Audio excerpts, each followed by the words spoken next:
একদল উচ্ছৃঙ্খল তরুণ বারবার নারীদের ঘিরে ধরছে, ভিড়ের মধ্যে ধাক্কাধাক্কি করছে তারা। বর্ষবরণের দিন ঢাকা বিশ্ববিদ্যালয়ের টিএসসি মোড়ের উল্টো দিকে সোহরাওয়ার্দী উদ্যানের ফটকের সামনের রাস্তার দৃশ্য এটি। পুলিশের বসানো ৫ নম্বর সিসিটিভি ক্যামেরায় ধারণ করা ফুটেজে নারীদের লাঞ্ছনার বেশ কয়েকটি দৃশ্য দেখা যায়। এর মধ্যে ওই দিন একই জায়গায় এক নারীকে বিবস্ত্র করার ঘটনা গণমাধ্যমে প্রকাশিত হলে তোড়জোড় শুরু হয় সব মহলে।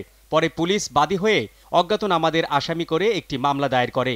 সিসিটিভি ফুটেজে দাঁড়িয়ে রয়েছে এমন কয়েকজন উত্ত্যক্তকারী তরুণকে দেখা গেলেও নিপীড়কদের কাউকেই এখনো চিহ্নিত করা যায়নি বলে জানিয়েছে পুলিশ। যৌন হয়রানির ৪ দিন পর ওই ঘটনা তদন্তে দুটি কমিটি গঠন করেছে পুলিশ।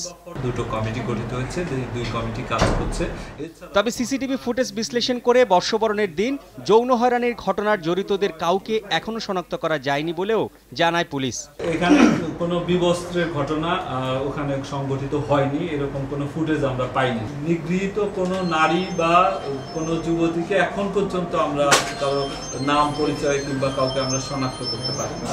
এদিকে রাজধানীতে এক অনুষ্ঠানে স্বরাষ্ট্র প্রতিমন্ত্রী আসাদুজ্জামান খান কামাল বলেছেন, যৌন নিপীড়নকারীদের চিহ্নিত করে দ্রুত আইনের আওতায় আনা হবে। আমরা তাদেরকে আইডেন্টিফাই করে তাদের বিচারের সম্মুখীন করবই, তাদের যথাযোগ্য শাস্তির ব্যবস্থা হবে। শাহাবুদ্দিন মাহতাব, দেশ টিভি, ঢাকা।